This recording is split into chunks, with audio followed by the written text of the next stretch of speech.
comments. So Megan is the Director of Governance and Community Impact. So I'm going to pass it to Megan and then we'll pass it to you, Marty. Okay. Good morning, everyone. My apologies, my video's not working, but I am here. So I just wanted to give everyone a quick update. You will be receiving an email coming through from Lauren today.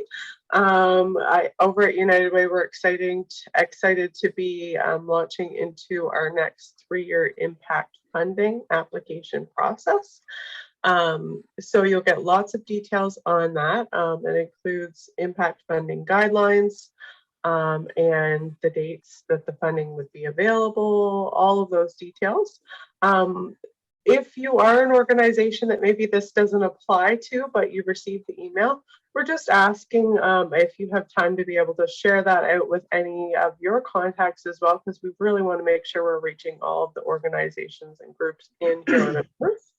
And of course, if there's any questions, if you feel like you're not eligible for funding, all my information is in the email, but please do reach out with any questions so that I can help you through that.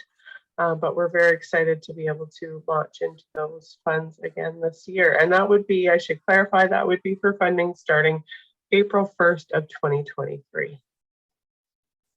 And that's all for me. Thank you. Thank you, Megan. All right. We are thankful that our friends from Libro Credit Union are with us again today, who make this seminar and other seminars possible that the United Way offers. And so I'm going to pass it to Marty for a brief introduction, and then Joelle's going to take it from there to introduce our very special guest speakers. Thanks so much. Great, and thanks, Ryan. Good morning, everyone. My name is Marty Rops. I'm the Regional Manager of Libro Credit Union in the Huron-Perth region, and we've been very happy to support these workshops for a number of years now, and really appreciate their focus on the challenges that are faced by a lot of people in our region. The pandemic has certainly brought a number of these issues to the forefront, as well as recognized a few new challenges along the way as well. A few quick words about Libro. Libro is the third largest credit union in Ontario, and we are the largest one in southwestern Ontario. And within the Huron-Perth region, we have 6 branches throughout the counties, and we're serving over 23,000 people, businesses, and organizations with their banking needs. Libro is also a B Corporation, which means we're part of the group that does business for good and putting purpose and people on the same level, and a lot of times ahead of the profits that we make. Our purpose is to grow prosperity in southwestern Ontario, and we have focused 4 areas that we've identified as key Libro pillars, and I think you'll find that they certainly match up with a lot of the challenges that we see in Huron-Perth. Those 4 pillars are financial resilience, employment, local food accessibility, and housing. And again, all areas that align very well with the United Way. One way that we do that is through our annual granting program. Within the region, we have $60,000 available to help fund initiatives that are aligned to our pillars. The application period for 2022 will actually open up on May the 2nd. And that closes on June the 12th. And certainly encourage people to reach out to our website at www.libro.ca/community/grants for more info, or feel free to reach out to myself or any of our locations for more information. With regards to this session, I'm really looking forward to it, and actually very fortunate I'm going to be able to stick around and be a part of it. I see Gateway is on the poster. Libro and Gateway, we've over the number of years have worked together on a number of projects, and it's certainly a relationship and partnership that I put a lot of value on. And it's also great to see the 4-county labor market planning board, and recently one of our community managers joined the board of directors of this group. Again, I think that this is an organization that there's potential for us to work closely with. As one of Huron-Perth's many employers, we've seen the same challenges with employees and being able to to be able to compete for them, to find them, but also to support them. The pandemic has been tough on everyone, but especially for employees. So really looking forward to seeing this workshop. So I will pass it on to Joelle. Great, thank you, Marty, and thank you, Libro. So I'm going to introduce Professor Leith Deacon. He's presenting from Gateway Center for Excellence in Rural Health. I'm just going to read off my other screen, so if you're wondering why I'm not looking at you. So Leith is an associate professor at the University of Guelph in the School of Environmental Design and Rural Development, and a registered professional planner with the Canadian Institute of Planners. Leith's primary research interest is focused on resilient communities and the intersectionality of critical social, economic, environmental, and legislative considerations. We also have Ting Ting here, who's going to be presenting on a different piece of research from the Fort County Planning Board. And Ting Ting has experience in mixed method research and data analysis, and is passionate about workforce development, women's economic empowerment, and environmental sustainability. Sorry. May Ip is the project coordinator for Fort County Labor Planning Board with an educational background in social work. May is a community builder whose professional and volunteer commitments focus on advocacy and giving voice to those who don't have one. She immigrated to Canada in 1995. So thank you to all of you for presenting today. I will let you introduce your individual research as you go so that we can have some clarity on what you're doing. So over to you, Leith, first. Thanks. Thank you, Joelle. Good morning, everybody. I'll just turn on my screen here. I also have a couple screens on the go, so don't mind that I'm not looking at you. And is it full screen? No, it's Joelle, is that full? No, okay. Now is it full screen? Okay, okay, cool. Okay, so first of all, thank you so much for inviting me this morning. The presentation that I'm going to give is on the Work Well, Be Well project, which is funded by the Ontario government, which is led by Bonnie Banham, who's on the call from Gateway Center of Excellence in Rural Health. As Joelle mentioned, my name is Leith Deacon. I'm a research chair with Gateway in Rural Resiliency, and I'm an associate professor in the Rural Planning and Development program at the University of Guelph. Today's presentation is to provide an overview of one specific phase of this ongoing project, the quantitative study, which we have recently wrapped up. I'll provide an overview of the project, include the project goal, and then I'm quickly going to get into the research design, methodological choices, and then I'm going to spend the vast majority of time going through the data. Joelle has seen a preview of the presentation, and it's statistics heavy, almost exclusive. So I do apologize for those people who have a hard adversity to math, but you're going to get some in a second, but I'll just talk the whole time to give a little bit of background. Rural communities and local businesses in Huron and Perth counties have been uniquely impacted by the COVID-19 pandemic. Marty alluded to this in his opening remarks. Gateway Center of Excellence in Rural Health has partnered with the Ontario government and other local partners to understand the impacts of COVID-19 on mental health and substance use in rural Huron and Huron and Perth workplaces. So as you can see there, the goal of this study is to strengthen Huron-Perth rural communities by ensuring that the voices of local employers and their employees are heard and reflected in their solutions. We spent a considerable amount of time ensuring that this project was designed and aimed specifically at people from the community. Sorry, I'm just going to see if I can mute. I think Mary Beth, your mic is on. So if you don't just mind muting yourself. Or Joelle, you can mute her as well. Sorry, it's feedback in my ear, so I'm just trying to get that to stop. Oh, there, thank you. Okay, sorry about that. So for those of you who heard me present on other topics, usually around mental health, usually around COVID, you'll remember and recognize that I think probably, in my opinion, the most critical component of the success of any project are the methodological choices that are made. Basically, all of the groundwork that is done before you get out there and you start, doing the actual research. For this project, we designed the project over 4 phases, and you can kind of see this really kind of terrible chart on your slide right now. Within each phase, a methodological choice or activity was made with a specific outcome. In each case, the methodological choice was to fill a particular gap or contribute to the final project goal of gathering that information from employers and employees from across the 2 counties related to their experiences of COVID-19. As in many projects, the first phase of this project was to get a good understanding of what does the landscape of this study already have. What does the story about employee and employer mental health already tell us? And how can this story influence, and more importantly, how should this story influence our project? One of the research associates on the project, Randy Burke, and I'm not sure if Randy's on the call today, spent a considerable amount of time developing a systematic review of existing literature. This was completed in the summer of 2021. And what the review allowed us to do, and what all literature reviews support, is that it allows you to better understand what has been done and, importantly, where gaps exist. We wanted to contribute in a meaningful way, but not duplicate what had already been done. We all advocate that rural is important, but if a project like this has been completed, we didn't want to duplicate and waste very precious time and very limited resources.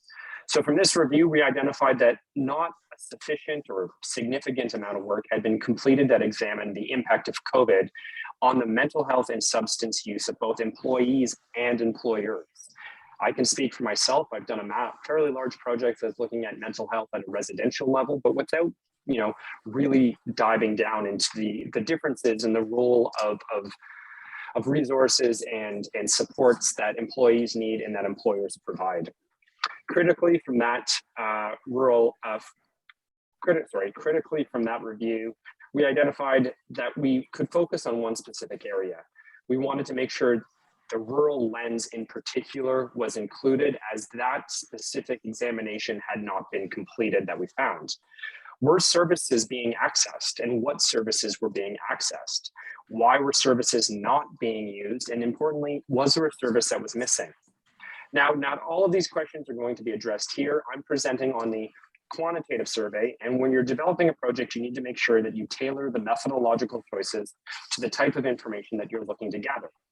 Some information lends itself better to a qualitative tool like interviews and focus groups, and you'll see that will be taking place later in this project. After Randy had completed her review, we used these results to inform the survey, a quantitative tool that would be distributed digitally across all mediums. A survey, as most people know, is a useful tool to gather information quickly and quite affordably. We were able to distribute the survey via social media, promotional activities, and a few other different avenues. The survey was opened in the fall of 2021 and closed at the end of February 2022. That's a little bit longer than typical, but Christmas fell right in there. So we needed to make sure that we offered adequate time for that break. We wanted the survey to be able to be completed in 5 minutes. So we wanted to make sure that this was tailored to a quick completion time. And it was also designed with 2 participant pools in mind, employers and employees.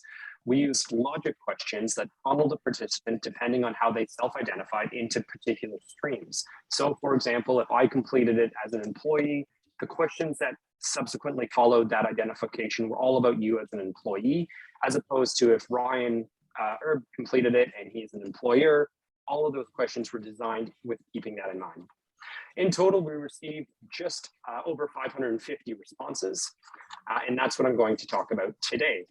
The third phase of the project, which we've just begun, will be the qualitative focus groups. The objective here is to add contextual detail and local nuances to those quantitative responses. And the final phase is all about knowledge mobilization. Get that science off the shelf. We'll develop a series of presentations and reports that we can use to inform policy and programs. So that is what I'm going to talk about today. So this is where we're at. We've completed it, and I'm just going to get into some of that statistical overview at this point. So this is what the slides look like. So be prepared for that.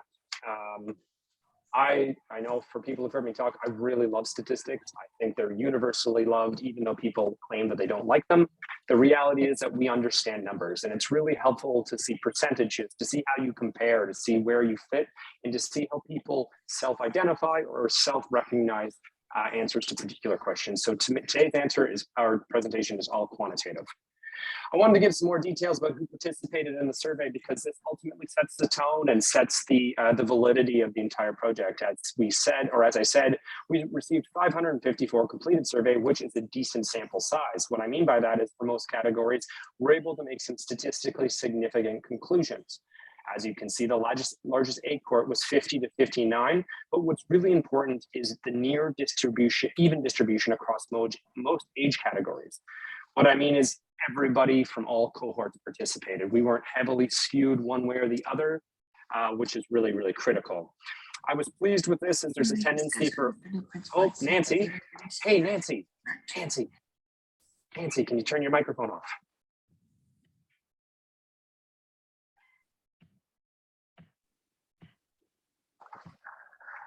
You can tell that I am a teacher because I have no time just calling people out like that. So I apologize, Nancy. Thanks so much for doing that, Joel, Nancy, whoever did that. I was really pleased was that there is a tendency for older individuals to complete surveys. So we got a good distribution, which we were very happy about. Gender was heavily weighted to self-identifying females, nearly 73%. This isn't strange though, so I want to make a note of that. Females overwhelmingly complete surveys way more compared to their male counterparts. But what we're going to do to counter this is really make sure in that third phase, we target male completion to sort of balance the gender split. The distribution of household makeup is unsurprising also, with about 50% indicating that there's more than 2 people in the house. And lastly, on the slide, the ethnic makeup was 72% self-identifying white, which is a bit low actually for largely rural areas. But when you start to take into account the prefer not to answer and other, you're closing in on that 85% number. And that's getting more typical for Statistics Canada data. I'm going to refer to Stats Canada quite often because, like it or not, Statistics Canada is our most reliable, heavily cited, valid source of information. The key here, though, is Stats Canada can't dive down into highly granular rural areas. So that's what we're really trying to fill here. Teasing the participant pool out a bit further, here are the numbers for sectoral representation. We were obviously hoping for even participation across all the sectors, but that's simply not the way that this works. That would mean that every single person, if there's 10 people and there's 10 different sectors, it's 1 in each sector. And obviously that's not the way that this works. So we wanted to make sure that what we collected mimicked that Stats Canada data source. Healthcare workers, unsurprisingly and expected, is the largest cohort, but they're also that largest sector within the 2 counties. Additionally, given the topic mental health and COVID, we assumed that there could be a skewed interest from that sector. As everybody knows, healthcare workers in that entire group have been disproportionately impacted by COVID simply because they are that actual or that definitional frontline worker. So we anticipated that. Education is the 2nd largest sector. Again, that's the 2nd largest employer across the 2 counties. And this is followed by ag, which is the 3rd largest. So this is super great. This is what we wanted to see. So that's the good news. And Bonnie, I can't see your face, but I know you're probably smiling at this. The number that is disappointing is that manufacturing number, 1.3%. So I believe the number in Huron County is about just under 15% manufacturing. And I think in Perth, it's around 10%. So we knew that this number was weak. We knew this was a problem. We spent a considerable amount of time targeting this group in particular, but we just didn't get the buy-in. So we are going to target them for participation in that 3rd phase, but we know that that's a limit here. And all we can do is sort of make some assumptions that perhaps lack of participation was because of things like employment interruption due to the pandemic, or supply chain issues, or just simply being spread too thin. You know, there's been a lot of reach out and involvement with that sector. So we don't know the answer to that, but hopefully we'll have a better idea once the next phase of the project is completed. And lastly, the last thing on the bottom right there is role. So to give you an idea of who participated, you have that employee-employer breakdown, 57% participation from employees, nearly 24% from employers and managers, and 10% split from self-employed and non-respondents. So again, it would be very, very strange if those numbers were reversed. Obviously, more people are employees. So that's why you want that number to be higher. So I'm going to present data from that employer, manager, owner component first, mostly because there's a little bit less data on it. 24%, just to remind you of that number. We thought it was important to gather information from this group as they have that managerial role. Like they see their employees and they have to gauge what's going on if there are struggles being experienced. Ultimately, they kind of are the parent figure, or they're supposed to offer some sort of guidance to their audience, to their employees. We thought it was really critical to get their take. We asked how long they'd been in the role. Unfortunately, nearly 80% of this group didn't answer this question. So that's, I mean, I don't know what to tell you about that. I don't find that question particularly invasive, and I'm not sure why people didn't participate in it, but that's just the reality there. This trend actually does continue within this group. We'll dive down a bit further when we conduct a follow-up focus to get some further answers there, but that's just the way people participated. What we did find is that of the people who responded, 72% indicated that they noticed a change in their employees since the start of COVID. That's the same for whether their business remained open. We asked if COVID impacted businesses, and of all individuals who responded, 90%. So 90% of respondents indicated that COVID had impacted their businesses. We wanted to know if there'd been any sort of discernible change in demand. 35% of those who responded said an increase. 25% said a decrease, and a 43% said it was the same. So right away, you can see there's a bit of a disconnect here. You have a 43% of respondents who said there was no change, and yet 90% of respondents said it was an impact. So what we can assume from this data is that the impact wasn't demand. The impact was things like mental health, things like worker satisfaction, absenteeism, and all the other stuff that comes across. But that, again, is why you need to be able to do follow-up interviews. About 55% of this group indicated that their business received some type of COVID support. Of those that did, 45% that said it was sufficient, 31% that said that it was not.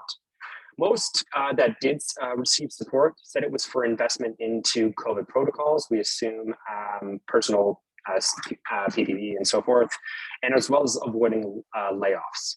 If they did not receive any support, those that then completed it, they said there was an even split between it was simply not needed and that they were not eligible. So this is good. We didn't want the other option, which is there, too confusing. Only 5% said the process was too confusing, and 15% said they didn't look for it because they didn't think they would get it. So that gets back to the eligibility. We were really worried that we would have a huge number of people that said they just didn't think they were going to get it, or they weren't, they didn't understand it. So that's, that's good news for the Ontario government.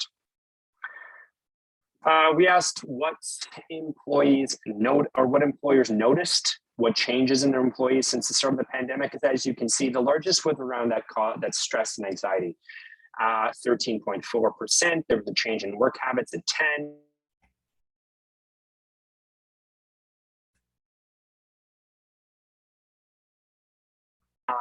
Simply less contact. Almost, in my opinion, that 5.8% of absenteeism is a success.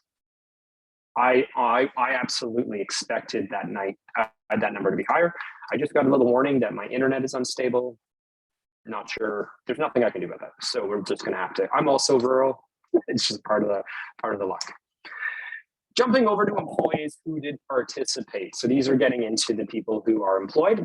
The vast majority, 72% indicated they were employed full time. So just to give you a breakdown of what type of employees they were. There was a good dispersion in terms of length of employment. We asked if, as an employee, they noticed any changes in their fellow employees, because let's be honest, we're not always forthcoming when it comes to our bosses. We tend to be more honest with our colleagues of equal, position in the organization. So we want to know if they saw anything, maybe over lunch or whatever. Nearly 80% of those who responded said, yeah, they had noticed a change in their colleagues. The largest change, corroborating that answer from employees or employers, was that increase in stress anxiety.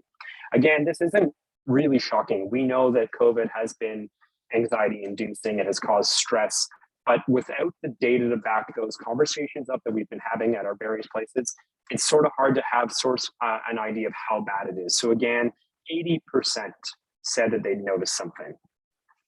The largest change, like I said, was around stress and anxiety, less contact, decrease in morale, change in work habits, increased absenteeism, and a decrease in productivity. So, I mean, I suppose if you were going to scale these things, I think you're looking at good answers here.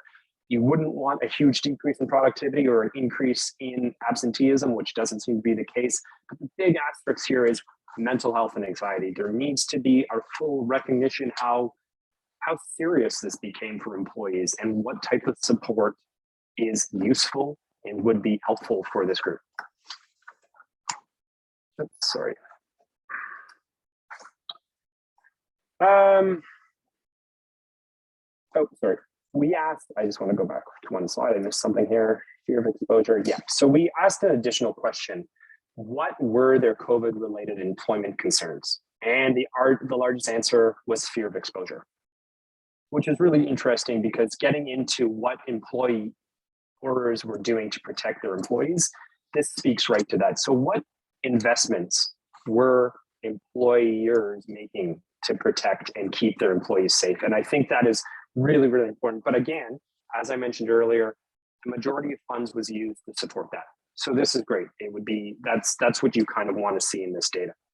We asked further specificity in terms of impact. 40% said their personal finances had been negatively impacted. 54% said their physical health had been negatively impacted. And nearly 78% of respondents said their mental health had been negatively impacted since the start of the pandemic.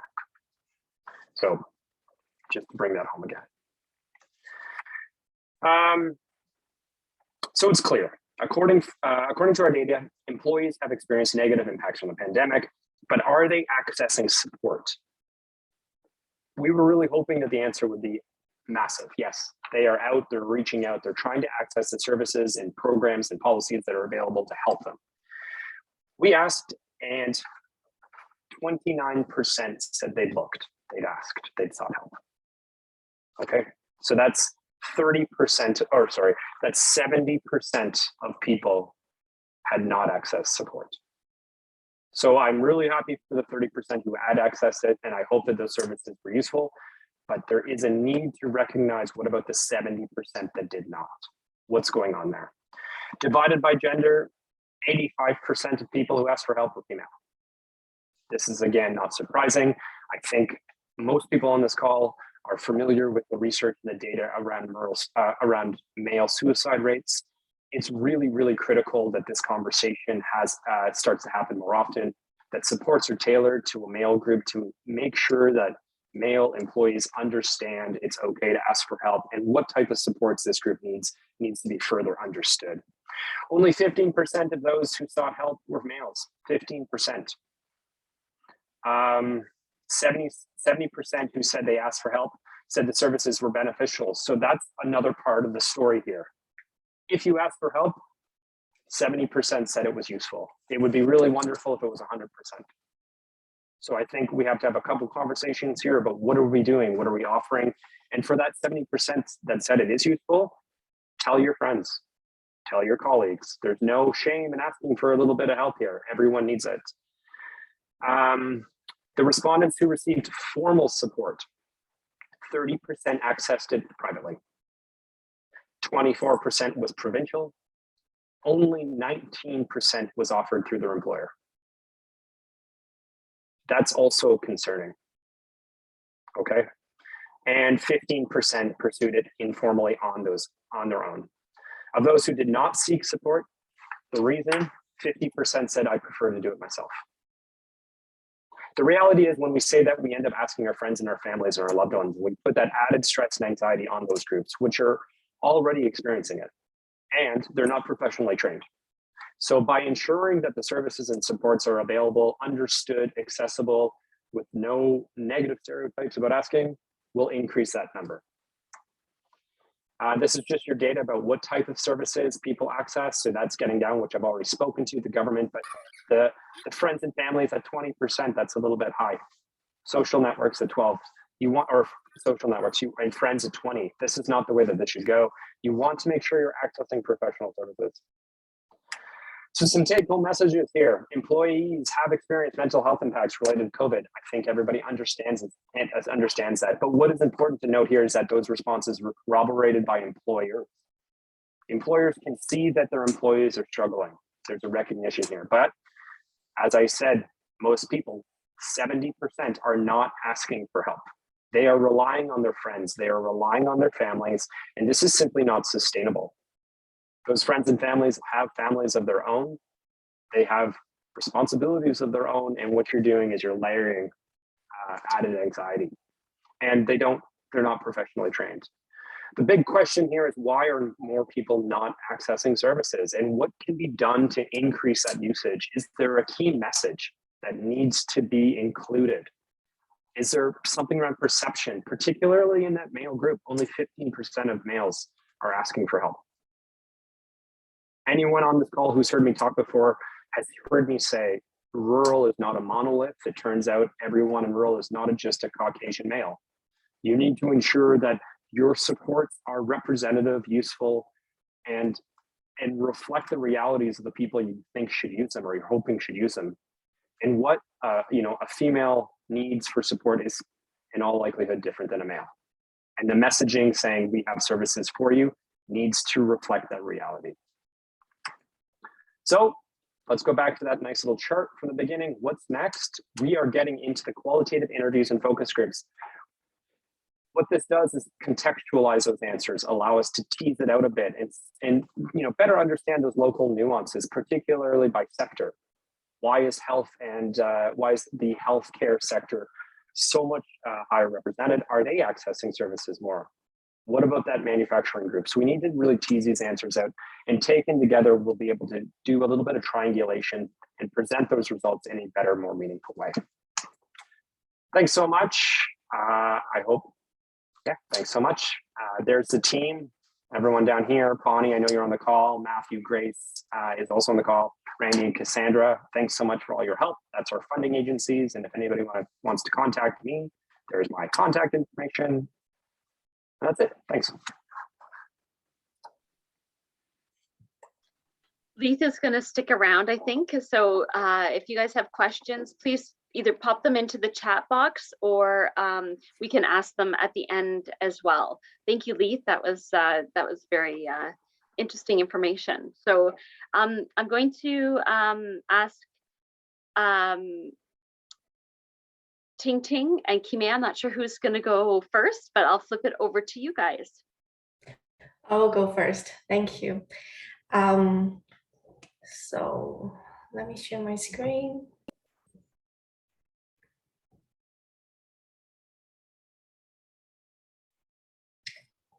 Can you see my screen well? Yes? Yeah. Okay, thank you. Hi everyone. My name is Ting Ting Zhang, and I work for the Full County Labor Market Planning Board as a labor market analyst for the last 2 and 3 years. Today I'm going to present one of the co-projects for our planning board in the last fiscal year. So let's start this. As we know that due to the COVID hit the Canadian economy in March 2020, and due to the nature of the pandemic and the workplace restrictions, female and male workers in different sectors have experienced the economic impacts of COVID in different ways. Nationally, there was a massive exodus of female workers in the beginning of the pandemic, mainly due to the disruption of childcare services and school closures. And we, as the planning board, we would like to know whether this is true to our local region, the Full County region. So for today's presentation, the outline, one second. What happened?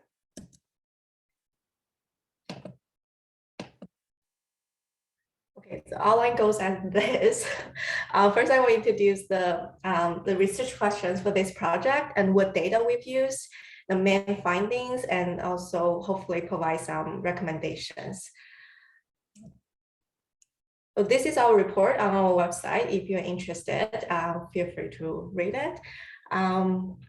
So the research questions are, we would like to know how has the COVID-19 pandemic negatively affected men and women differently, and how many women left the labor market, for how long and why, and in which sectors do women tend to be more negatively affected, and when initiatives will be needed to help women re-enter the labor market. So using labor force survey data, it's a monthly data from Statistics Canada. So this report examines the impact of COVID-19 on women in the 4-county region between February 2020 and October 2021. So that's 20 months long. We have analyzed the key labor market characteristics, such as total employment, unemployment rate, employment rate not in labor force, and etc. by gender and age cohorts. We also use employment insurance data and conducted our own short survey last summer between July and September. We also interviewed the local childcare services in 4 counties to get more insight.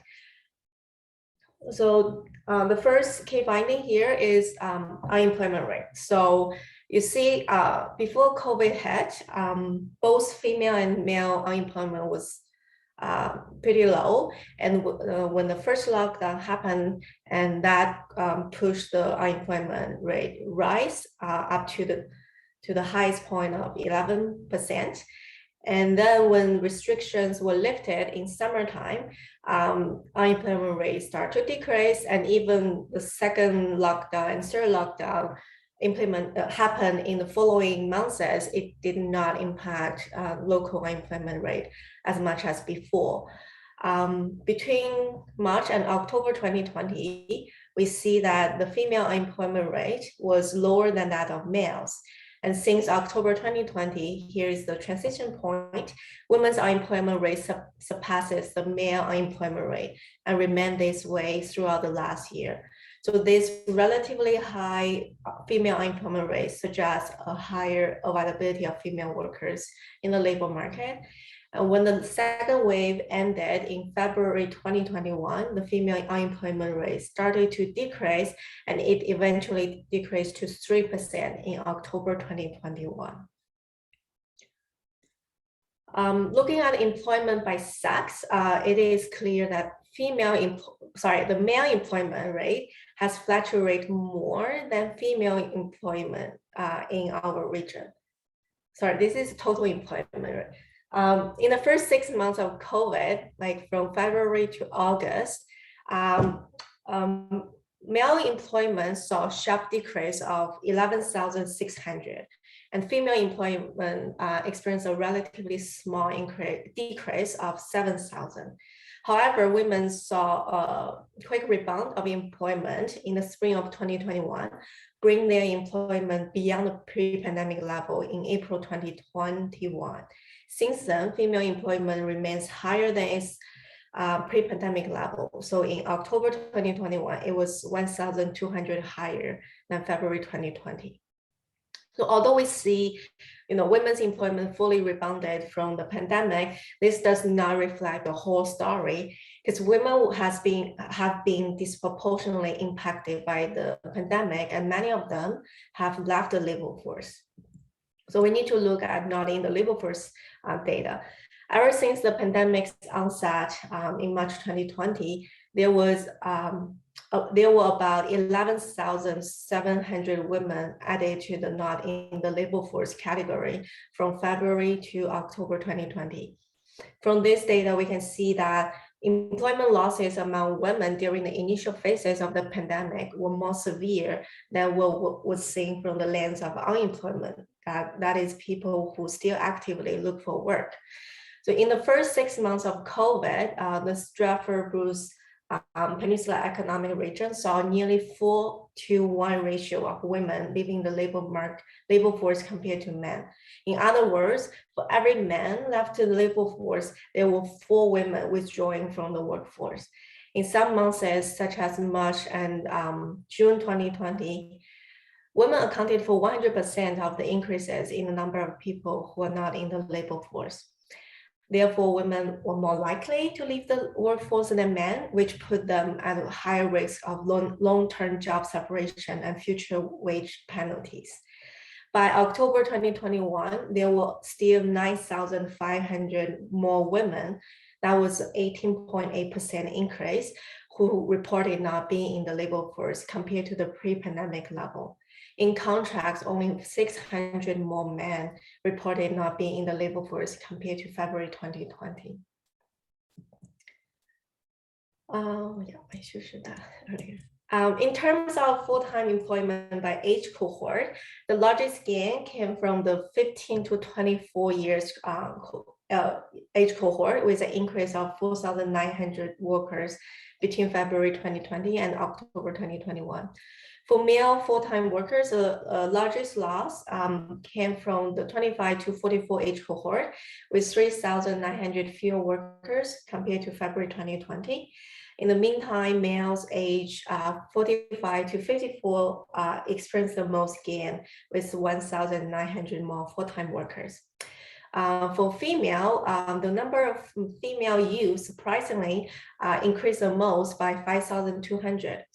Females aged 55 to 64, however, decreased the most, with 300 fewer workers in October 2021. And for part-time, all age cohorts of female part-timers experienced losses in the last 20 months. When the COVID-19 pandemic hit the economy in March 2020, many sectors were affected, as we all know. And 20 months later, some recovered and some left behind. And during this pandemic, women experienced disproportionate job losses due to their overrepresentation in client-facing service sectors, such as tourism and retail trade, which were severely impacted by the pandemic. In the report, we calculate the female dominant industries, and that's a big chart, which I cannot fit in one slide. So I choose this, the top female factors by employment size instead.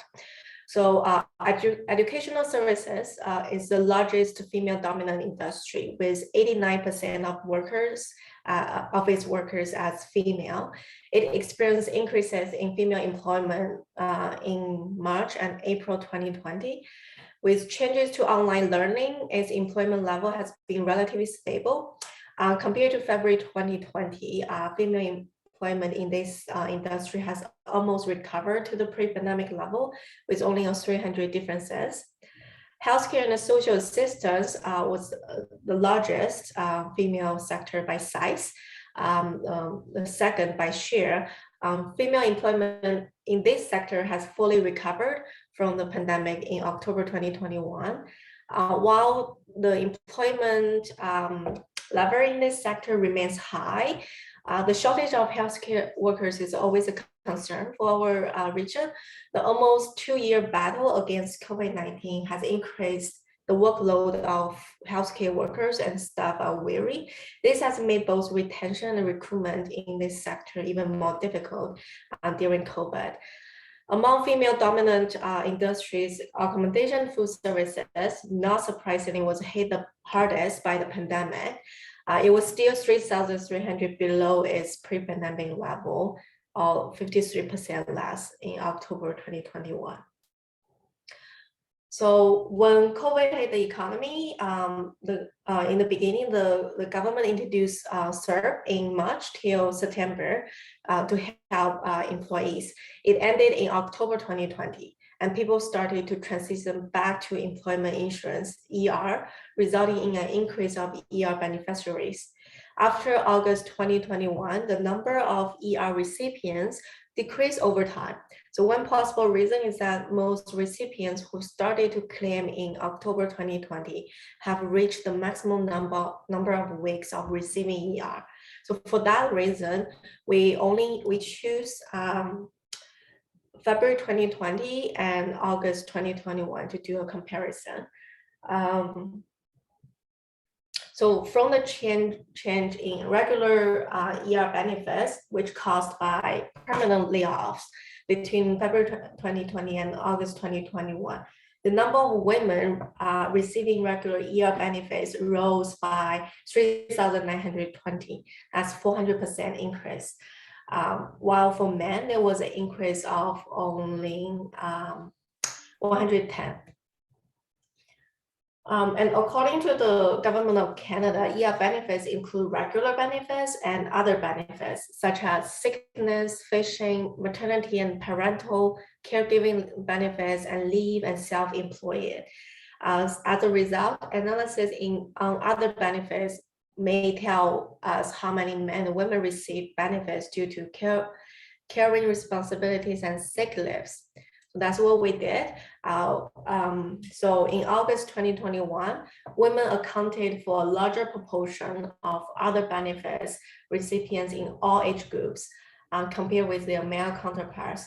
Among female recipients, women aged 25 to 54 years old, that's the main working force, they accounted for the most increase by 390, followed by age 15 to 24 here as 50. In July 2020, we conducted a local survey and asked a few questions about women's work-life balance. A total of 103 valid surveys were completed for county region, and women accounted for 96% of all responses. While asking how COVID-19 has impacted their work-life balance, 61% of respondents indicate that their mental health has been worsened. 58% of respondents said life has become more challenging with reduced outdoor activities, and 56% indicate remote working as a challenge. When asked how the closures of schools and childcare has affected their work arrangement and life since March 2020, most moms actually who responded indicated an increased level of stress while balancing full-time employment, homeschooling, and childcare. Now, surprisingly, the widespread closures of school and the unavailability of childcare services during the COVID-19 pandemic have added additional family burdens on working mothers' shoulders and made it hard for working mothers to maintain the same level of productivity. The double burden of paid and unpaid work is also intensifying for young women and working women, in particular those with small children. They are likely to spend more time on childcare, homeschooling, and housework, which leaves less time for them to work in paid employment. As a result, some working mothers have chosen to leave the labor market, as reflected by our Labor Force Survey findings. In the survey, we also asked respondents for recommendations of how to help the retreated women to re-enter the labor market. The top suggestions are employers offering flexible schedule, better pay, and hybrid working arrangement. This time we have conducted similar survey before, but people always talk, men or women, they always ask for better pay. But this time, surprisingly, the majority of women want flexible schedule instead. And second is available and affordable childcare for working mothers so they can go back and work. And they also need to keep their skills updated through online training or reach out to local employment services for help. And most importantly, they need to take care of their mental health first. And in the report, we also provided a variety of recommendations on how to best assist retreating women with possible retraining and reentry to the workforce. I've selected a few. The full list is in our report. First is workforce development. Large-scale reskilling will be needed to pivot workers, and it will be important to identify the barriers that may prevent women from participating in training opportunities. Reskilling is especially important for sectors where there's a huge demand of workers in our region, such as food and accommodation, some retail, and healthcare. Second, youth development, providing targeted policies and services for the most vulnerable youth populations, including young people not in employment, educational training, young migrants, homeless youth, and young women, and children facing increased risk of domestic violence. developing programming through stakeholders such as Launchpad, Youth Activities and Technology Center in Hanover to implement two-way mentorship. It's important to connect students with employers through networking and help them to develop skills to get the jobs. Next, childcare services. Through our interview, we realized that recruitment and retention of registered early childhood educators, IECEs, is a priority in our region due to staff shortages. And raising wages for childcare providers is one way to help recruitment and retention of qualified workers. It's also important to increase marketing on the pathway career to RECEs and increase appreciation and recognition of RECEs. Lastly, local funding. Funding is also crucial for services that are accessed by rural women in order to maximize their resource capacity and deliver efficient programs and services. We believe that it is important to apply a gender lens to design social programs and recovery planning. The longer the retreated women are unemployed or do not use their skills, the more their skills will lose value in the labor market. As the economy recovers from the pandemic, women's path to re-entry and re-engagement in the workforce should be clear. And that's all for me. Thank you. Thank you, Ting Ting.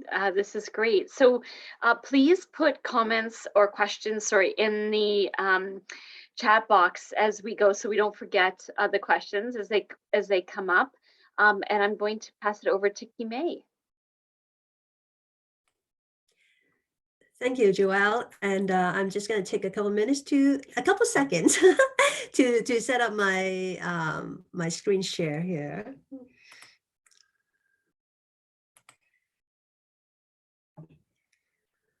Okay, so I think you should be able to see my slides now. Yep, looks good. Okay, thank you. So good morning, everybody, and thank you very much, Joelle, for inviting me to do this presentation on precarious living study. So I think this presentation is going to tap into the other side of your brain, because I don't have any numbers, any data. I just have stories to share. The Precarious Living Study project was a follow-up of the precarious employment study that the Planning Board conducted in 2020. It explored the correlations between precarious employment and other factors that contribute to precarious living in the four-county region.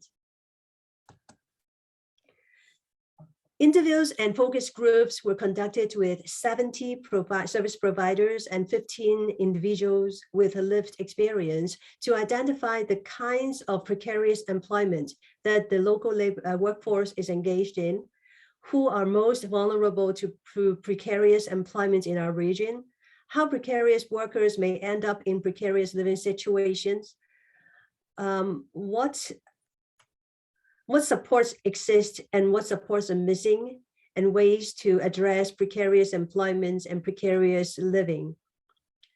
This presentation only provides an overview of some of the findings. So I would like to invite you to read the Precarious Living Study Report and the Precarious Living Series for a deeper dive into understanding, my button is very sensitive. To a deeper dive of understanding the complexity of precarious living. Both documents are available on the Planning Board websites. Precarious Living Studies contains 10 stories told by that describe the experience of the precarious workers in our region. All the characters have been given fictional names to ensure privacy and confidentiality. 5 of the stories have been made into videos, which can be accessed through the Planning Board's website. So today I would like to share 2 of the videos with you. And this first one is about Pam. Pam is a single mother with college training in healthcare. She has been struggling with mental health issues since she was a teenager, albeit. Sorry, I'm just going to make sure that I can share the sound here. It undiagnosed. As a result, she was unable to keep a job. 10 years ago, Pam left an abusive relationship and raised her 2 young children Oh, sorry. alone. Over time, her mental health worsened and she was unable to work. Pam made some changes in her life. She reached out to her parents for help with housing and service providers for other support. She received Ontario Work support immediately and got into social housing. She was referred to a mental health service provider where she was diagnosed with mental disorders which improved with medications, and she gradually felt able to work again. Pam re-entered the workforce with a string of short-term jobs before landing a full-time contract. She had a driver's license but did not have a vehicle. The nature of her job, including home visits, could not be done using her bike, and eventually she lost this income as well. 5 years ago, Pam landed a 2-year administrative assistant contract with a social service agency, and for the first time in years, she was able to get control of her debts and even bought a used vehicle. When the contract ended, Pam was hired by another social service agency as a program facilitator. Without the job, I would start falling behind in bills and not be able to afford healthy food for my teenagers. At least one thing is certain: rent is adjusted according to my income, and it is capped at under $700. I won't have to worry about losing shelter if my contract is not renewed anymore. This is important for Pam as her contract is renewed annually, contingent on funding.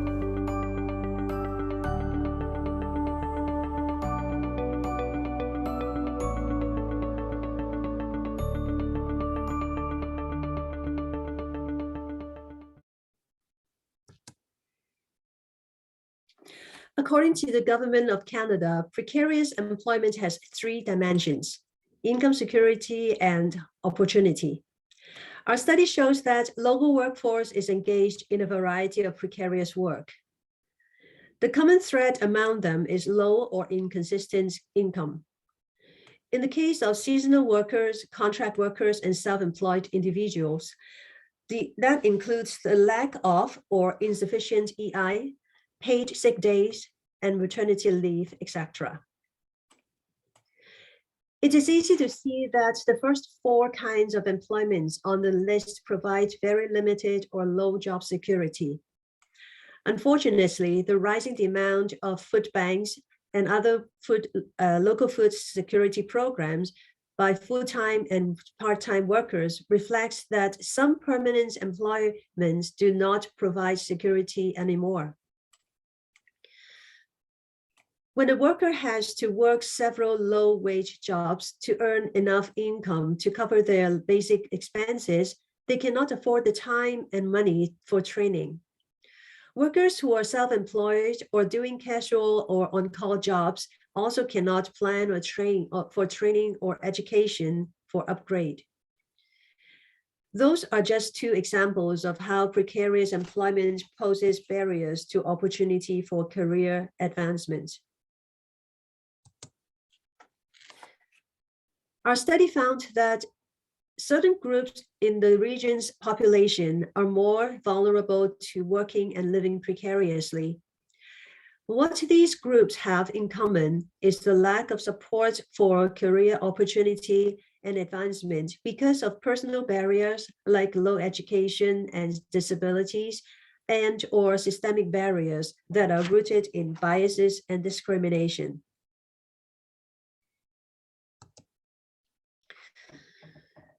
Precarious living refers to situations where individuals and families are living with insecurity and uncertainty over which they have no control.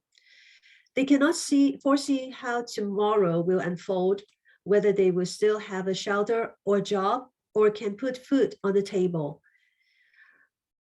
Not all precarious workers experience precarious living.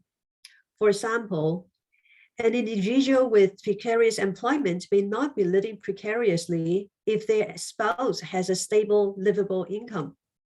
However, they may be so if they have to leave the relationship, an abusive relationship, to be on their own with children. Life precarity and life stability are 2 ends of a spectrum. At different points in their lives, individuals and families may experience certain extent of life precarity. Where they are along the spectrum is determined by several factors.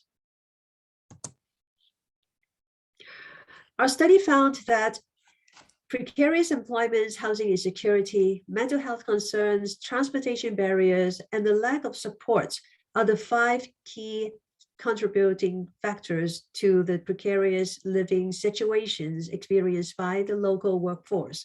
And when the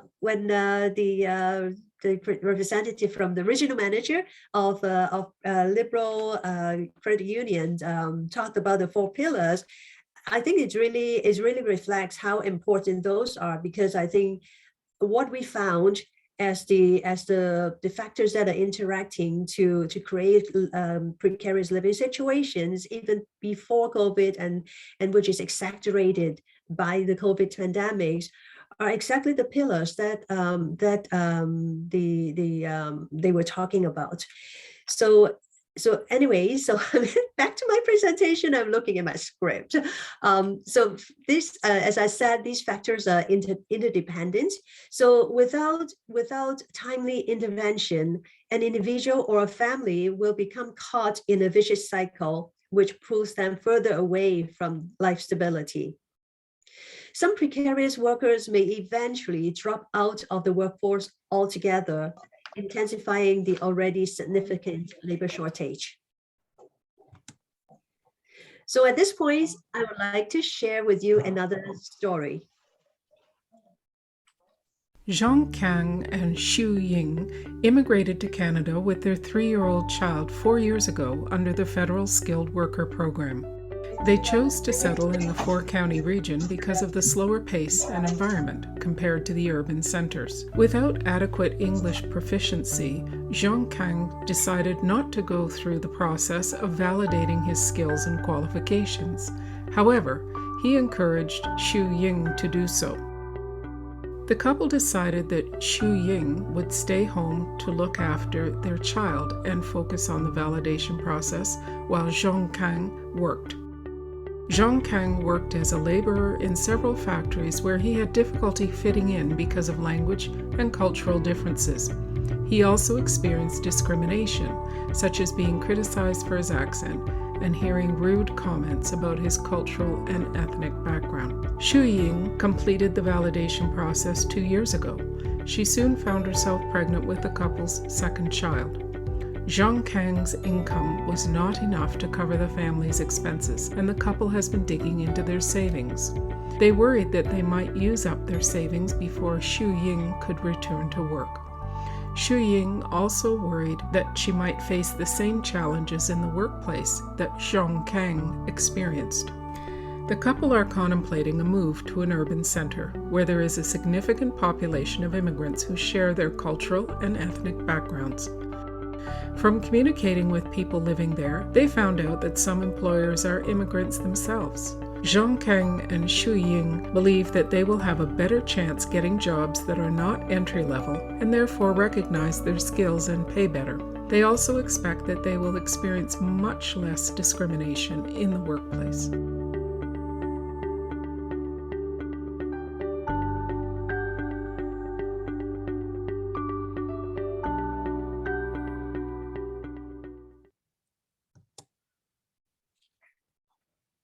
Oh, sorry. So, although it may not seem so at first glance, like Pam, Zhang Kang and Xiao Ying were also living precariously, except that where they are along the spectrum is closer to the life stability end, relatively speaking.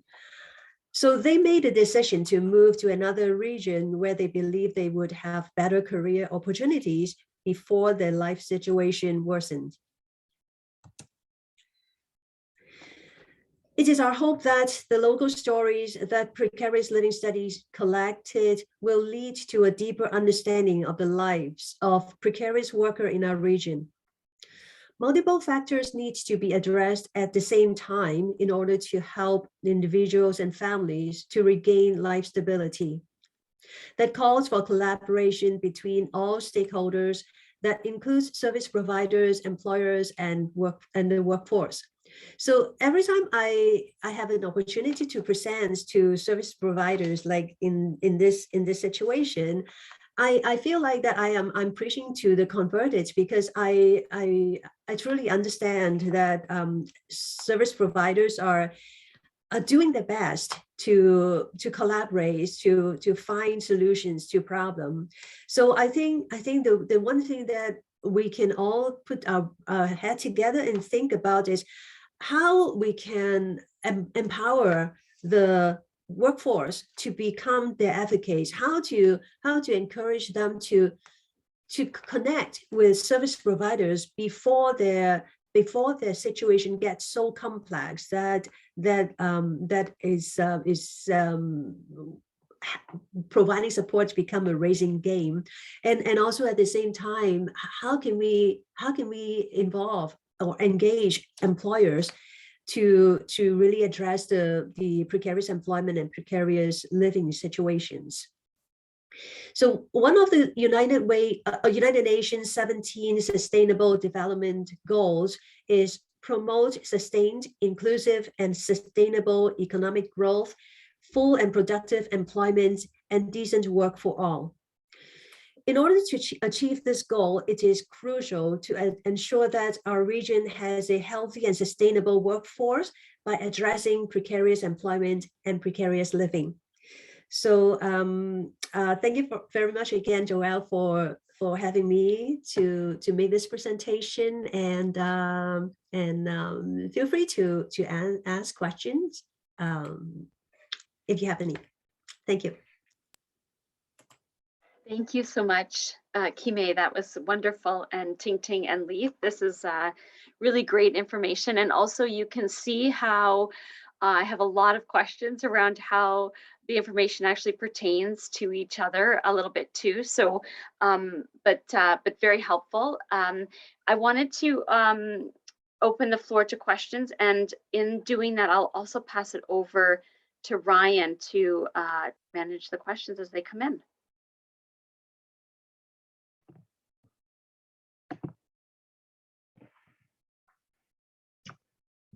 Hello, everyone. Thank you for those presentations. Are there any questions that people would like to ask at this time? You can either jump out and raise your hand right now and say it, or you can put it in the chat box.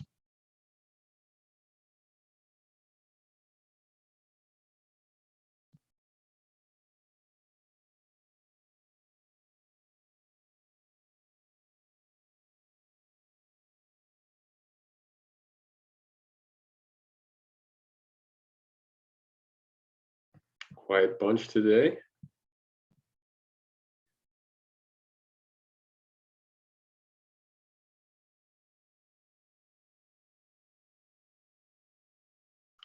Well, we don't want to prolong it if there aren't any questions, so please feel free to follow up if you think of something later, of course. We want to make sure that everyone is able to join me in thanking our presenters today. We're so grateful for the information that they have provided. You can maybe, just to show that you're alive, you can use one of your emotions, your reactions. That would be exciting, right? Put that on your screen there. Let us know that you're still with us. We're grateful. That's good. Oh, somebody's putting in the chat. All right, we've got some people there with us. That's awesome. So it must have been a great presentation. We're grateful for the time that we've had together today. Joelle, do you have any closing comments that you want to make?